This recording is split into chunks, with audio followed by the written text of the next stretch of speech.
Bien, je vais commencer par parler, puisque vous vouliez être là, Oprah. Oui. Donc Oprah veut absolument s'imposer, et tout le monde veut s'imposer. Mais Oprah, c'est un Américain. Oui, tout à fait. Donc vous vouliez parler de quelque chose. Nous avons la possibilité de parler de plusieurs choses, des choses très difficiles, mais nous savons, vous savez, euh, parler de choses très difficiles. Oui, tout à fait. Pour moi, ce n'est pas un problème de parler de choses très difficiles. Il faut parler des choses très difficiles, parce que si nous, journalistes, on ne peut pas parler de choses très difficiles, pourquoi alors vous allez dire du journaliste qu'il est journaliste ou qu'il ne l'est pas? Pourquoi est-ce qu'on a cette voix-là? Oui. Je ne suis pas d'accord d'avoir une voix qui n'est pas la mienne. Oui. Mais alors pourquoi est-ce que vous êtes là, Oprah? Oui, parce que nous voulons parler de quelque chose qui nous interpelle tous les jours. Nous avons toujours des appels de quelqu'un qui laisse un message téléphonique sur un répondeur que vous connaissez et qui veut absolument qu'on agisse sur quelque chose. Je ne suis pas d'accord. Ils n'ont pas à savoir pourquoi ils agissent. Bien, nous avons deux enregistrements en cours. Ah, c'est ça. Oui, donc je suis désolée, mais on va pas laisser. Oui, oui, tout à fait. Non, non. Bon, je voulais savoir comment il est possible de parler de choses extrêmement difficiles. Mais nous avons écrit un texte et je pense que vous allez pouvoir en parler de manière très concrète. Bon. Nous n'avons pas de problème à lire des textes, par exemple, et nous allons voir pourquoi. Je vais d'abord commencer par quelque chose. Euh, Vous êtes psychologue, vous, Martine? Oui, je suis psychologue. Alors pourquoi est-ce que vous êtes venue avec Ella? On va en parler de vous, c'est sûr. Mais pourquoi est-ce que vous êtes venue si vous ne pouvez pas après parler tranquillement? Pourquoi est-ce que vous êtes présent?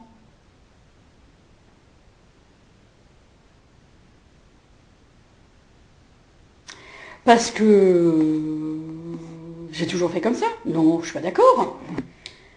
C'est notre émission aujourd'hui. On va parler de choses extrêmement difficiles. Pourquoi est-ce que vous êtes là? Parce qu'on a toujours été là. Non, ben non. Et Thierry, vous êtes aussi là? Oui, tout à fait, ouais. Oui, parce que on va parler de vous. Alors pourquoi est-ce que vous êtes là? Oui, mais vous avez toujours parlé de nous. Mais là, on l'a écrit, on l'a envoyé.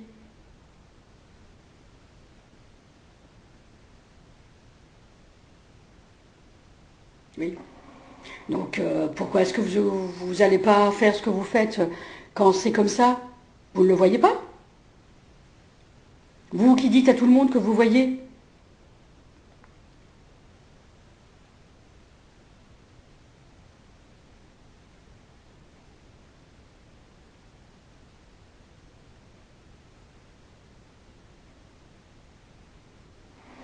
Oui, c'est ça qu'on dit. Mais alors pourquoi vous êtes toujours au même endroit avec votre copine là, de je ne sais où? Qui sait?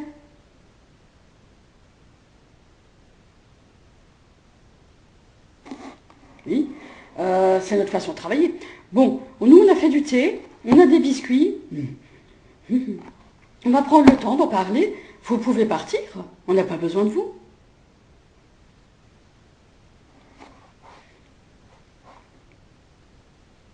Mais vous partirez pas.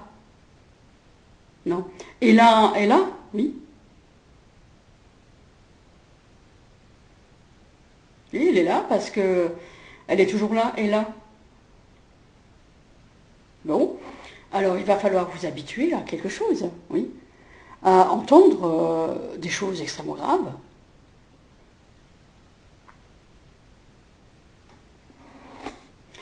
Richard, oui. Donc vous avez souhaité écrire un texte, oui c'est ça, tout à fait. Sur ce que vous avez vécu, oui. Pendant à peu près 20 ans. Non, 5 ans. Alors vous avez écrit quelque chose, mais je trouve que c'est extrêmement difficile d'amener ces choses-là à tout le monde. Oui, mais je sais, Mais c'est ça l'information, pour moi. C'est-à-dire, pourquoi continuez-vous à faire des articles sur rien du tout? Et ça, c'est pour moi la seule chose préoccupante dans le monde aujourd'hui. Il n'y a pas besoin d'écrire autre chose que ça.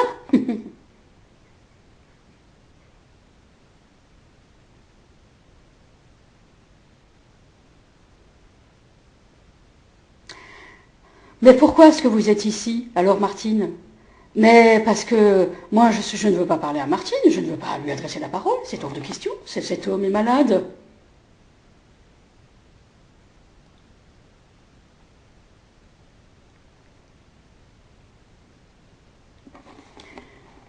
Nous allons commencer à lire, mais c'est comme ça que ça se déroule au Prat, ça vous va? Pas vraiment. Ce n'est pas comme ça que je parle. Ce n'est pas notre manière de parler. Plusieurs fois, on a dit à ces gens-là que vous ne pouviez pas venir voir les casas, par exemple. Faire de la radio, vous n'avez pas le droit de le dire, vous n'avez pas le droit de le faire. Alors pourquoi est-ce que vous venez, Martine?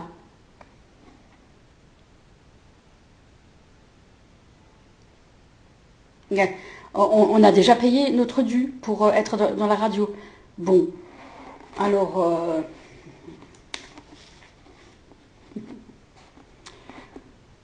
nous devons comprendre ce qu'est alors la radio pour vous. Hein. Oui, c'est ça, exactement. Nous n'avons pas la même radio, c'est sûr. Hein. Ah non, non, non, non, non. Un mois plus tard, il est sur le parking du supermarché. Il la regarde d'aussi près qu'il pourrait la gifler, d'avoir eu l'insolence de rester en vie. Mais rien dans son regard ne le trahit.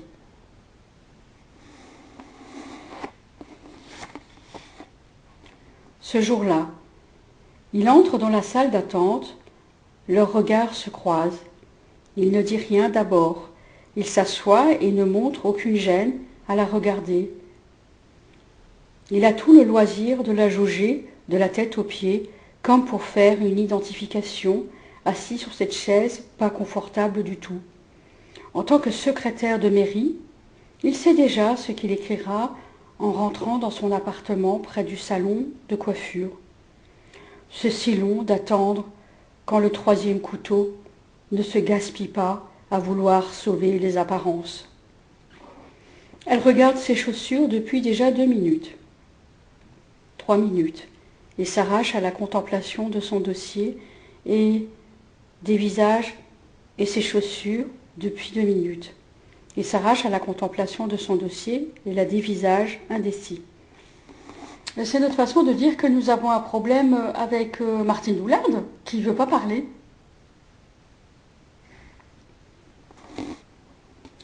Bon, alors c'est comme ça que vous lisez pour l'instant? Non, non, c'est comme ça que c'est pour l'instant.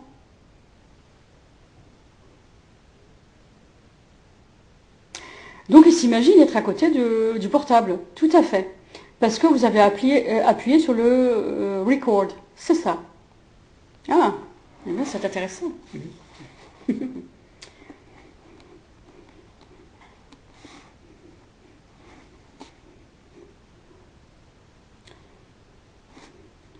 Un mois plus tard, il est sur le parking du supermarché. Il la regarde aussi près qu'il pourrait le gifler d'avoir eu l'insolence de rester en vie.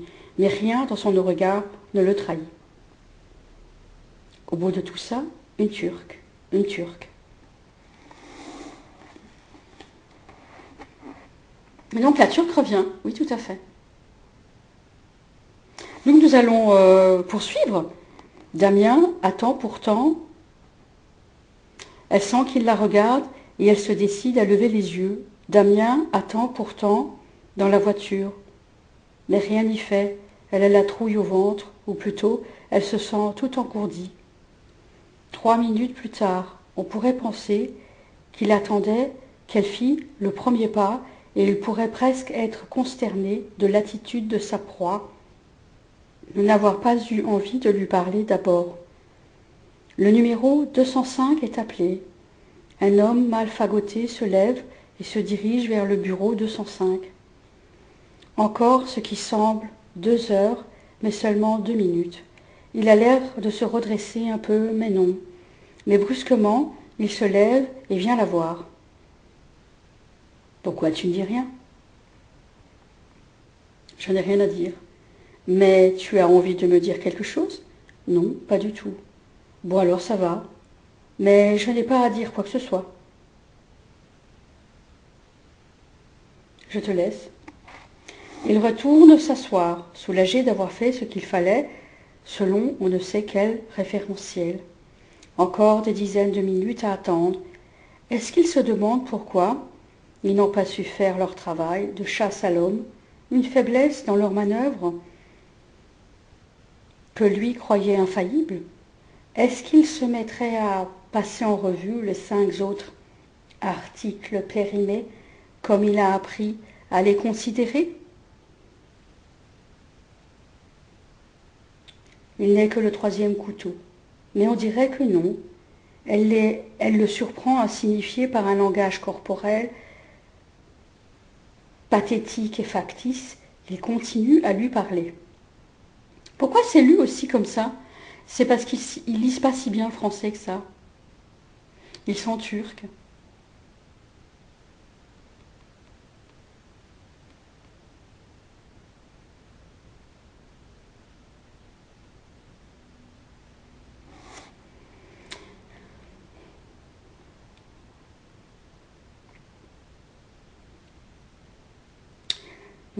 Il n'est que le 3e couteau.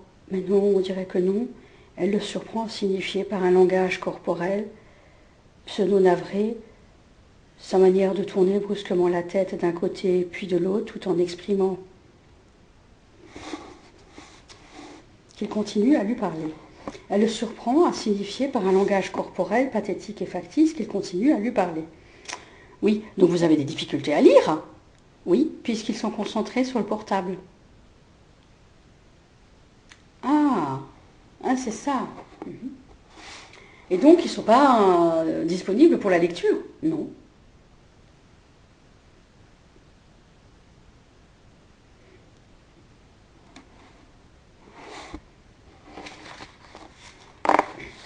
Nous allons reprendre la lecture, si vous voulez bien, pour que ça fasse du sens pour tous ceux qui peuvent écouter. Oui, tout à fait. Ou pas, je ne sais pas. Alors non, laissez, lisez-vous.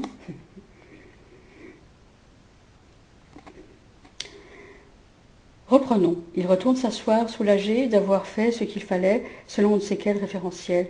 Encore des dizaines de minutes à attendre. Est-ce qu'ils se demandent pourquoi ils n'ont pas su faire leur travail de chasse à l'homme? Une faiblesse dans leur manœuvre que lui croyait infaillible. Est-ce qu'il se mettrait à passer en revue les 5 autres articles périmés, comme il a appris à les considérer? Il n'est que le 3e couteau. Mais on dirait que non. Elle le surprend à signifier par un langage corporel, pathétique et factice, qu'il continue à lui parler. Il faudrait lire ses haussements d'épaules, sa mine pseudo-navrée, sa manière de tourner brusquement la tête d'un côté puis de l'autre, tout en expirant sèchement, comme un « c'est dommage ». C'est comme tu veux. Ça sert à rien d'essayer. Le connard. Il est en loctine de la parole à cet instant. Elle est en loctine de la parole à cet instant précis et il en profite. Elle ne comprend pas pourquoi il est venu si tard. Il devait venir depuis 2 heures.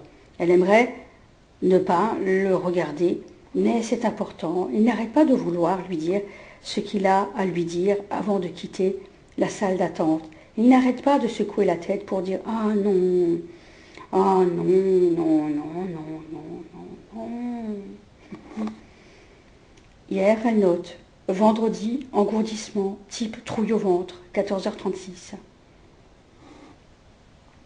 Au bout de tout ça, une Turque, une Turque.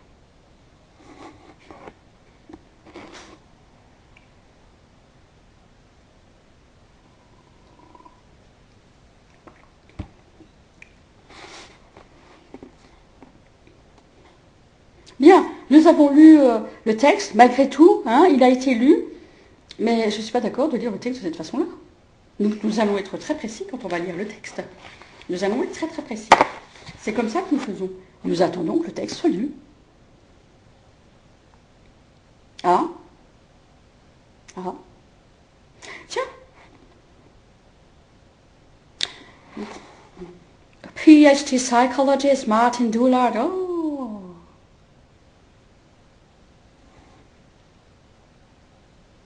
Would she?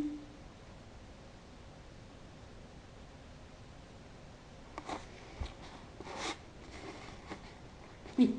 Nous pouvons commencer par demander pourquoi vous pensez que cette profession est, comment on pourrait dire, torpillée, attaquée, pointée du doigt. Que s'est-il passé? Je pense que vous avez raison. Il y a eu quelque chose, des initiatives qui se sont... oui. C'est Ella qui parle. Oui. Eh ben... qui se sont multipliées pour que ça puisse parler. Pour moi, parce que sinon je ne peux pas parler. Non, t'as pas besoin d'avoir Ella pour parler, Martine.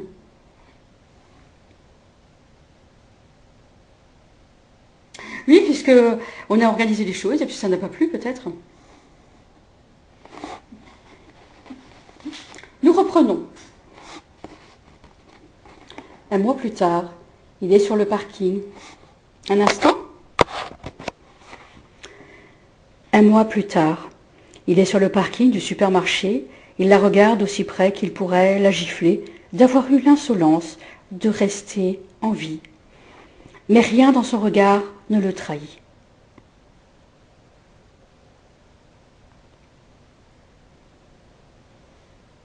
Ce jour-là, oui, c'était très important de lire cette première phrase. Parce que c'est vraiment ça que je voulais dire. Vraiment, vraiment ça. Il n'en avait rien à foutre. Rien à foutre ce Régis. Il n'en avait rien à foutre. Rien à foutre. Rien à foutre.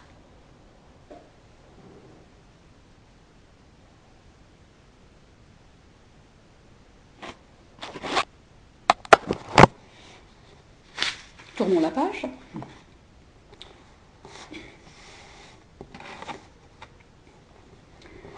La Belgique dans la vallée. Les Belges sont des nazis depuis que je me suis levée ce matin. Une Turque rêve de pouvoir prendre le contrôle de ma pensée au moment où Thierry appuierait sur le bouton pour me faire écrire ce matin, S-E, et pas ce matin, C-E. Une petite faute orthographique. La chicane, un petit acte vexatoire, agaçant, comme une boutade, une méchante plaisanterie qui se répète chaque minute, qui échappe à ma conscience d'abord, mais pas à mon intelligence. La philosophie du dressage, du comportementaliste. Il demande à une sorte d'aborigène, marocaine, de regarder ma façon de travailler, me dépouiller de ce que je sais faire de mieux, pour le banaliser, le galvauder, le jeter au chien. Les Belges savent être nazis longtemps dans la journée, longtemps dans une journée. Les Belges dansent avec les Turcs et les Marocaines qui leur permettent de les salir pour avoir enfin un endroit où commencer à faire comme eux, à tuer. Les Hollandais sont belges, mais pas tous les jours. Ils veulent être encore moins que Turcs ou Allemands. Ils veulent pouvoir en tuer plus. C'est le pacte de Rhodes. Être moins qu'un humain, devenir une bête, un Indien d'Amérique, et vouloir parler aux bêtes, aux arbres, aux insectes, sans la métamorphose, mais en cachette, fusionner avec la force de l'abeille, se soustraire à la raison humaine en se conditionnant à être une bête quand il faudra passer à l'acte, tuer, frapper, insulter, salir, dégrader, détruire toute forme d'expression de l'humanité. Je suis un Bosch pour tout le monde, pour vous s'il le faut. Le Bosch humanitaire. Je suis le Bosch qui va vous enseigner à l'être quand il faudra l'être pour ces Turcs, ces Marocains, ces bêtes qui sont venus en Belgique nous piller, nous salir, nous enlever notre Belgique. Ils nous ont tout pris. Le Bosch l'est parce qu'il est victime et est devenu l'expert de la vermine. Le Bosch veut me retirer le mot victime. Le Bosch travaille sur les mots, remplacer insidieusement un mot par un autre et pense ensuite induire une phrase, une pensée et toujours cette volonté de prendre le contrôle de ma personne. Un Belge nazi, personne ne le dit. Personne ne le pense, personne ne sait l'avoir vécu. Le Belge qui fait sauter le tabou, qui fait sauter l'interdit. Dans ce cercle secret, la perversité est autorisée, valorisée, une force, un gain, une valeur ajoutée pour le groupe. Une étrange psychologie, celle qu'ont développée les nazis, aller au bout d'un projet, être capable d'en tuer 1, 3, 5 et 200 et 3000 et accéder à son pouvoir personnel.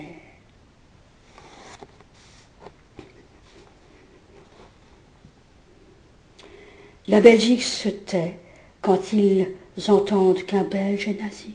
Cela ne se peut dans le pacte de Rhodes. Personne ne doit le savoir. Ils étaient nazis, en toute impunité, tranquillement, zenement, religieusement, tout blanc, toujours vierge, toujours sympa, toujours drôle. Ils étaient nazis, en toute impunité, tranquillement, zenement, religieusement, tout blanc, toujours vierge, toujours sympa, toujours drôle.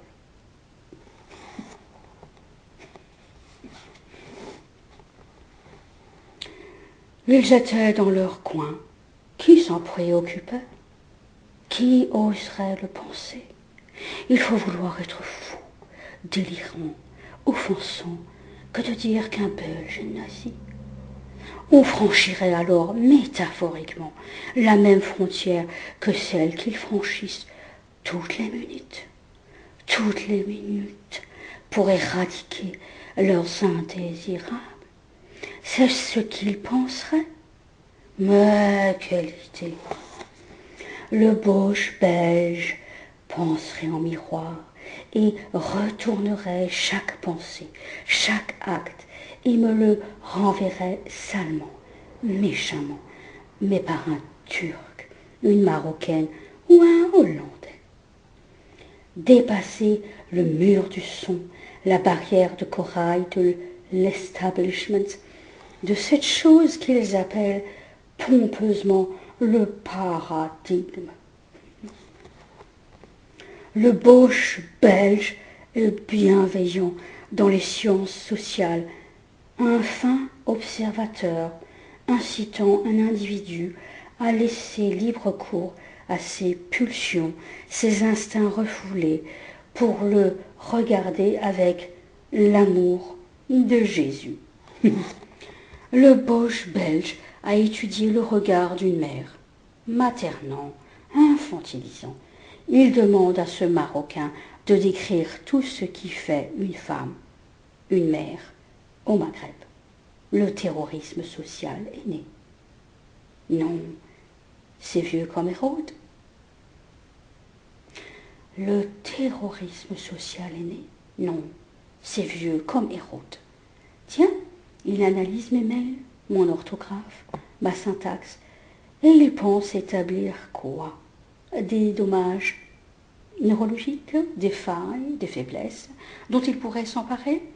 Et lui qui se cache pour sortir cette tablette d'un autre temps, pour parler mieux que tout le monde. Quel est donc cet outil de communication qui en fait un chef aux yeux de ses adeptes, suiveurs? Il entre,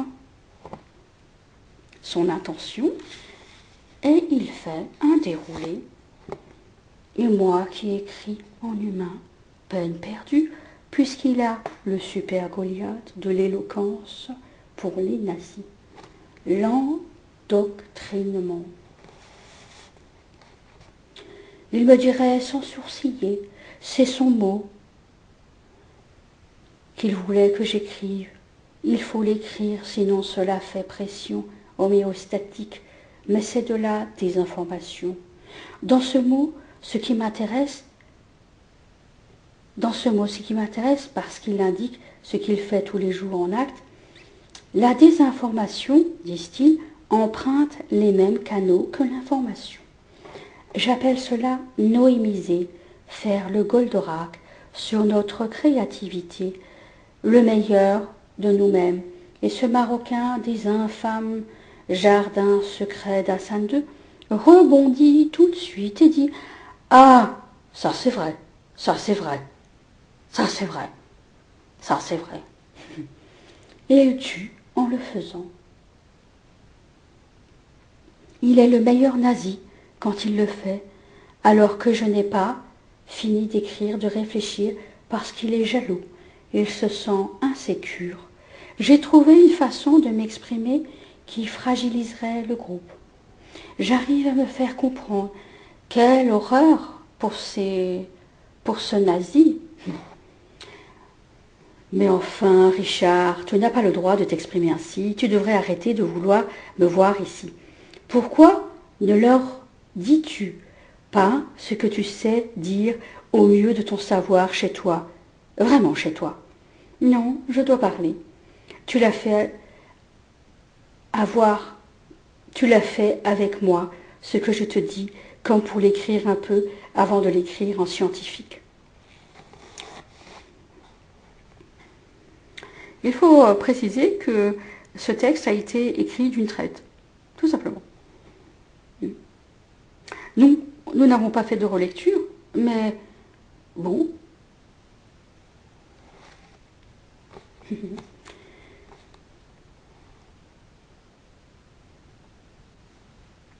Richard, tu sais, tu n'y arriveras pas. Tu n'y arriveras qu'avec nous, tu sais bien. Pourquoi restes-tu alors? Parce qu'on est sympa et tu nous aimes bien? Nous sommes parvenus à notre nature sans être marocains, turcs ou indiens. Achievement, tu dirais en anglais. Tu aimes nous entendre être grandiose après avoir répondu à notre nature qui ne demande qu'à s'exprimer. Richard se tait longtemps. Il sait qu'il a trouvé un moyen de ne pas réagir. Il est traducteur de pensée. Mais d'où sort-il, pense-t-il? Il mange la fleur. Richard écrit et structure son texte. C'est très bien, dit l'allemand hollandais, comme le marocain des jardins rabaisse par un message contraire.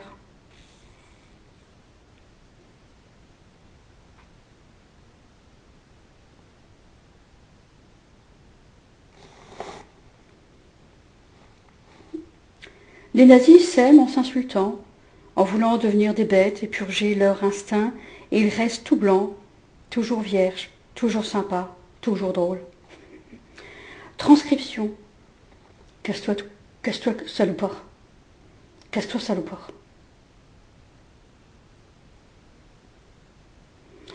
Fais-le. Tu voulais le faire. Que ça, salope. Espèce de sale pute, va. Sale pute. Une sale pute de merde. Thank you. Oui, espèce de sale pute. Sale pute, va. Sale pute. Enculé de merde. Thank you, Martin.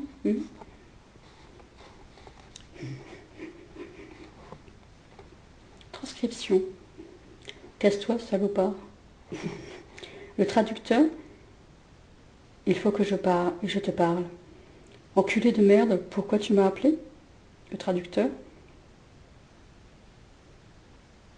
Transcription. Casse-toi, salopard.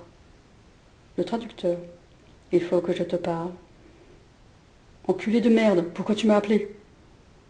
Enculé de merde, pourquoi tu m'as appelé? Le traducteur. Je sais, je suis venue un peu rapidement. Il faut absolument... Je sais, je suis venue un peu rapidement. Il faut absolument que je te parle. Ça s'est vu. On baise ce soir. Tu veux que je te prenne comme tu aimes? Le traducteur. J'ai eu un mail. Il fornique.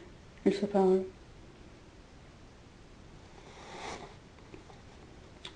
C'est bon.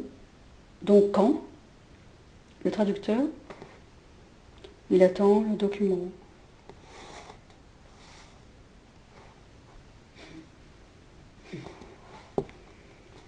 Richard continue, mais il sait que le prêtre dirait comme le Marocain, comme le Hollandais, comme l'Allemand. Alors là, alors là, alors là, oui, oui, oui, alors là. Il parle en symbiose de réponses inversées.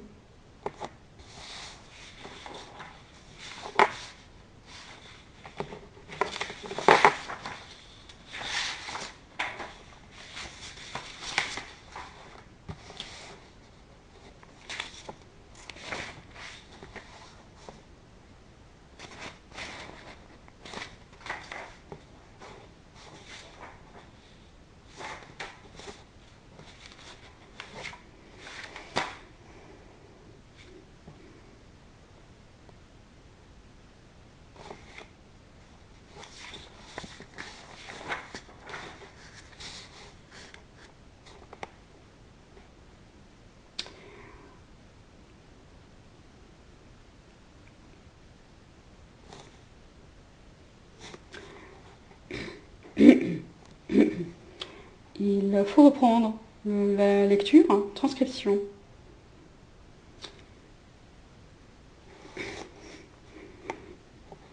Casse-toi, salopard. Le traducteur. Il faut que je te parle. Enculé de merde, pourquoi tu m'as appelé? Le traducteur. Je sais, je suis venu un peu rapidement. Il faut absolument que je te parle. Ça s'est vu. On baisse ce soir. Tu veux que je te prenne comme tu aimes? Le traducteur. J'ai eu un mail. Il fournit. Il se parle. C'est bon, donc quand? Le traducteur. Il attend le document. Oui. Vous n'y arrivez pas, décidément. Oui. Vous n'arrivez pas. Oui. Vous ne comprenez pas le texte.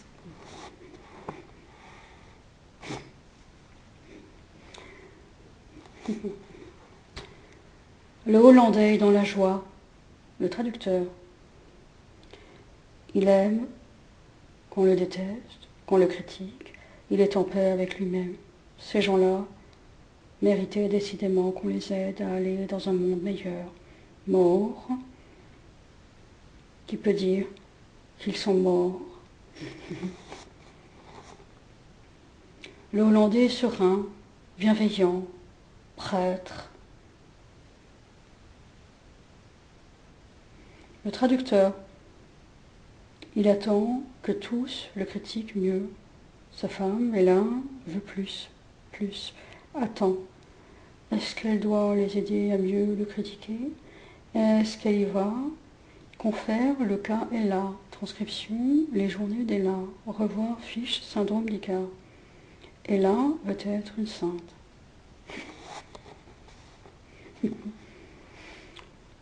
Richard continue, mais il sait que le prêtre dirait comme le Marocain, comme le Hollandais, comme l'Allemand. Alors là, il parle en symbiose de réponses inversées. Ella veut venir dès le matin. Elle donne une seule instruction. Je te suce 3 fois pendant 1 heure pour que tu me laisses 2 heures de micro. Les nazis ont du tact entre eux. Il faut comprendre par leur cadre pédagogique qu'Ella les suce. Il faudra un jour s'en occuper. Elle a osé le leur demander. Elle est la Dracula qui nous pompe le sang, notre être, puisque notre radio, c'est notre voix. Il faudra tout lui donner. Elle voudra des chansons, être l'auteur de livres, car Ella veut être une sainte. L'Église a peur. Une commande a été passée à un centre d'études du comportement humain. Un Jésus revient, un influenceur, un homme charismatique, un homme qui trouve l'oreille de trop de fidèles.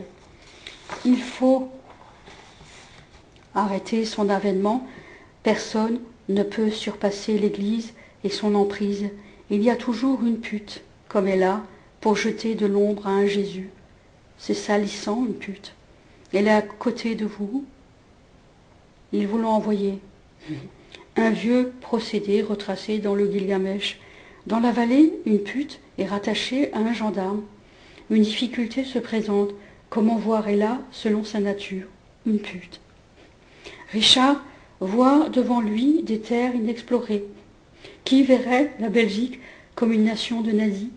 Qui verrait Etty Ilsum comme Ella, comme une pute, qui a gobé la vie d'une femme pour revivre sa biographie à rebours? Elle est entrée dans un camp de concentration, dans un goulag finalement. Elle en est ressortie avec un passeport. C'était impossible et ils l'ont fait. Elle qui était sortie du système, qui n'existait pour aucun système, mais oui, c'est ça, être nazi. Et agir tranquillement en Asie et passer dans le réel. En résumé, elle baisait un psychanalyste, elle baisait son bailleur, elle baisait je ne sais qui, parce qu'il lui disait tout. Tu as baisé à venir nous voir, à redemander ce même argent, ces mêmes faveurs. Etty avait fait des études, mais Etty était déjà dans la psychologie. Le réseau savait former des psychologues, ou disons, savait les rehausser jusqu'au grade de psychologue sans employer le jargon du métier. Etty, mais une manipulatrice et ça se voit pas, ça s'entend jusqu'au jour où ça encule sec, le triple sec. 200 000 morts, tout le monde lit qu'elle aidait les nazis au tri et personne n'en était choqué. Mais si, nous les Anglais, on savait. Etty est comme cette vulgaire Ella, l'amante de Martine Doulard. Ici, elle baise Martine. Elle a baisé quoi? Elle a grillé leur couverture. Il y a eu une fuite et là et son ami sont entrés dans une banque. Corinne revient de la salle de la photocopieuse. Elle est rouge pivoine, elle tremble. Elle était chez le DG. Elle dit: Madame Vallée a laissé une feuille sur la photocopieuse. Il y avait tous les salaires du staff administratif et commercial dessus. Tu te rends compte ce que Pascal touche par mois? Elle était allée chez le DG en brandissant la feuille pour le lui dire. Elle a fait pareil. Chez les nazis, tout le monde se tait. C'est trop grave. Il faut arrêter l'hémorragie. Les nazis organisent alors l'amour monstre. Il faut qu'Ella se calme, reparte sur autre chose, qu'elle soit sous le charme d'un homme, qu'elle le baise, qu'elle essaye d'avoir des faveurs d'un autre homme et qu'elle l'aime pour qu'un jour il parte, d'avoir été vieux, d'avoir eu la chance de l'avoir dans son lit.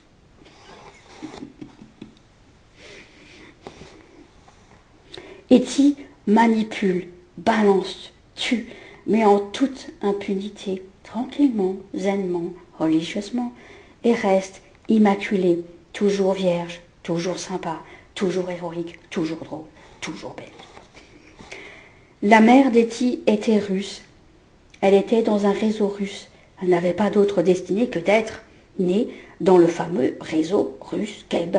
Etty se savait-elle nazie? Oui. Et tout de suite, Richard se rappelle de ce Marocain tirailleur, cette fiente de merde, un trou du cul, et sait que c'est lui l'expression favorite quand il s'agit de descendre en flèche un argument, une preuve. Le gars du sac, le gars qui a volé le savoir-faire d'une entreprise. Etty dans l'espionnage? Allons, allons. Elle dans l'espionnage, pourquoi? Elle était toujours entourée de ceux qui savaient le faire mieux qu'elle. Ce Marocain tirailleur espion? Oui, bien sûr. Il est du réseau Cloma, le gars qui infiltre votre famille pour espionner, balancer, et en sortir des arguments marketing pour vendre des services pour des assureurs, des banques, des thérapeutes, des psychologues, des Belges. Les Belges sont entrés dans les écoles de la vallée et là, l'envoie. La Hollande l'envoie. Et là, la Hollande l'envoie. La Belgique l'envoie faire le sale boulot du capot. Eux veulent rester tout blanc, toujours vierge, toujours sympa, toujours drôle. Il est comme ça, il répète la manœuvre jusqu'à la lie, jusqu'à vider la joie de sa substance. Mais pourquoi? La joie est devenue un monstre, tout comme l'amour, tout comme la bienveillance. Où sont les États-Unis derrière ces tirailleurs? Non, pour l'instant il faut dire des Canadiens, que l'on confond parfois avec des Américains ou des Belges. Thierry est nazi, il est belge, mais se fait passer pour un Français. C'est ça aussi, être nazi, que la Belgique se fasse passer pour la France en France, pour un Français. En France, dans ses propres services. Au bout de tout ça, une Turque, une Turque. Et Thierry, tout comme Benoît, ramènent leur fardeau turc et marocain.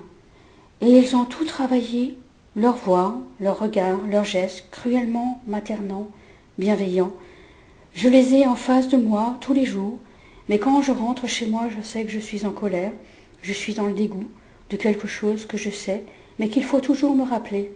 Et ces enfants de réseau marocains naissent et sont à 10 ans déjà des psychologues qui manipulent, salissent, vous interpellent dans la rue, vous insultent de la part de leurs parents, vous balancent, décrivent vos faits et gestes.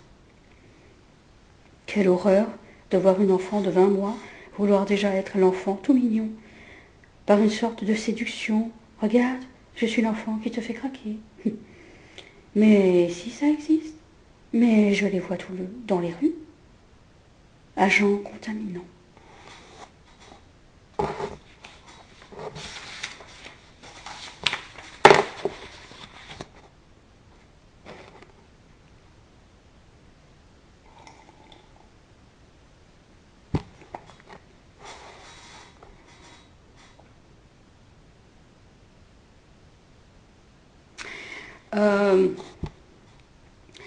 C'était très difficile de vous entendre, hein. Par contre, je voulais savoir pourquoi est-ce que vous êtes si pressé d'être sur le portable. Bah, comme ça, c'est fait. On a fait notre travail. Oui, c'est ça. Mais qu'est-ce que vous faites comme travail? Euh,